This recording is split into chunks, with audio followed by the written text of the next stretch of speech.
So ഇന്ന് Malappuram മങ്കടയിൽ view point കാണാൻ പോയിട്ടുള്ള 4 പേര് ഇടിമിന്നലേറ്റ് മരിക്കുകയാണ്. സോ ജസ്റ്റ് ഒന്ന് ഇമാജിൻ ചെയ്ത് നോക്കൂ. നല്ല എൻജോയ്മെൻറ്റിന് വേണ്ടിയിട്ട് ഒരു വ്യൂ പോയിന്റ് കാണാൻ പോയതാ, അതിങ്ങനെ ഒരു അപകടത്തിലാണ് പോയി കലാശിച്ചത്. സോ മഴ കാര്യങ്ങളൊക്കെ ഉള്ള ടൈമിൽ മാക്സിമം വീട്ടിൻ്റെ അകത്ത് ഇരിക്കുന്നതാണ് നല്ലത്. കാരണം ഓപ്പൺ ആയിട്ടുള്ള സ്ഥലങ്ങളിൽ ഇടിമിന്നലുള്ള ടൈമിൽ പോയി കഴിഞ്ഞാൽ ഇടിമിന്നൽ ഏൽക്കാനുള്ള സാധ്യതകളൊക്കെ വളരെ കൂടുതലാണ്. സോ അതിൻ്റെ ഒരു ന്യൂസ് ഉണ്ട്, നമുക്കൊന്ന് കേട്ടോക്കാം. ഇത് ഇടിമിന്നൽ ഏറ്റതാണ് അവിടെ. ഒരു 5 മണി 5:30 ഫസ്റ്റ് മഴ പെയ്ത സമയമാണ്. ആ സമയത്ത് പറ്റിയതാണ്. നിങ്ങൾ അറിയുന്ന ആളുകളാണോ? അവിടെ അടുത്തുള്ള ആളുകളാണ്. എൻ്റെ വീട് അവിടെ നിന്ന് 5 കിലോമീറ്റർ മാറിയിട്ടാണ്. ഞാൻ എന്താ വെച്ച് കഴിഞ്ഞാൽ എനിക്ക് ഫാം ഉണ്ട് അവിടെ, അപ്പോൾ അങ്ങോട്ട് പോകുമായിരുന്നു. അപ്പോൾ പോയപ്പോഴാണ് അവിടെ ഓൾറെഡി ഒരു ആംബുലൻസ് വന്ന് നിന്നു, ആളുകളെ കയറ്റുന്നുണ്ടായിരുന്നു. പിന്നെ അവിടെ ആംബുലൻസിൽ കൊള്ളുന്നില്ലായിരുന്നു ആളുകളെ. അപ്പോൾ പിന്നെ എൻ്റെ ജീപ്പിലും പിന്നെ വേറെ ആളൊരു ജീപ്പും കൂടി ഉണ്ടായിരുന്നു. അങ്ങനെ 3 വണ്ടിയിലായിട്ടാണ് ഞങ്ങൾ ഇങ്ങോട്ട് കൊണ്ടുവന്നത്. ജീപ്പിൽ എത്ര പേരെ കൊണ്ടുവന്നു? ഒരാളെ. അപ്പൊ തന്നെ ആള് വീക്കായിരുന്നു അവിടെ. 7 പേരുണ്ടായിരുന്നു. കേട്ടില്ലേ?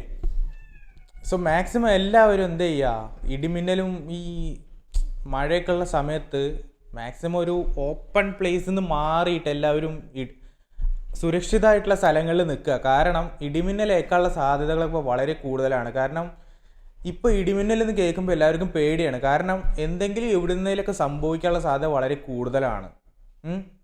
സോ എന്താ ചെയ്യുക, 4 പേര് ഈ ഒരു ഇൻസിഡൻറ്റിൽ പോയി, 3 പേർക്ക് പരിക്കേറ്റു.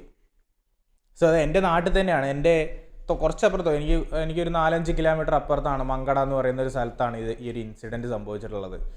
സോ എല്ലാവരും സൂക്ഷിക്കുക, മാക്സിമം എല്ലാവരും സൂക്ഷിക്കുക. കാരണം ഈ മാക്സിമം ഇടിമിന്നലും എന്നുള്ള ടൈമിൽ ചെറിയ കുട്ടികളൊന്നും പുറത്ത് വിടാതിരിക്കുക. ചെറിയ കുട്ടികൾ മാത്രമല്ല, വലിയവരും പുറത്ത് വിടാതിരിക്കുക. കാരണം അത്രയും സങ്കടകരമായിട്ടുള്ള കാര്യങ്ങളാണ്. കാരണം എന്തെങ്കിലും നമ്മളിപ്പോൾ ഒരു എൻജോയ്മെൻറ്റിന് വേണ്ടി പോകുന്നതാണ്, പക്ഷേ എന്താ പറയുക, ഇങ്ങനത്തെ ഓരോ ഇൻസിഡൻസ് ഉണ്ടാകുമ്പോൾ നമുക്കും ഒരു വേദനയാണ്. കാരണം സോ നമ്മൾ വിചാരിക്കുന്നില്ല നമുക്ക് ഇടിമിന്നൽ ഏക്കും കാര്യങ്ങളൊന്നും ഇല്ലയെന്ന്. പക്ഷേ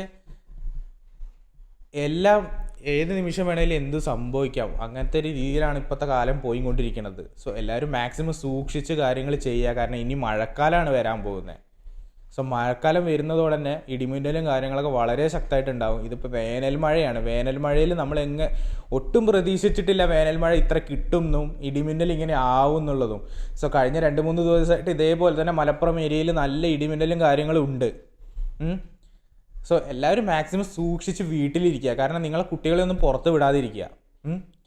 സോ ആർക്കും എന്തും ഏത് നിമിഷവും വേണമെങ്കിലും വരാം, നമുക്കൊന്നും പ്രെഡിക്റ്റ് ചെയ്യാൻ പറ്റില്ലല്ലോ. സോ എന്താ ചെയ്യുക, സോ എല്ലാവരും സൂക്ഷിച്ചിരിക്കുക.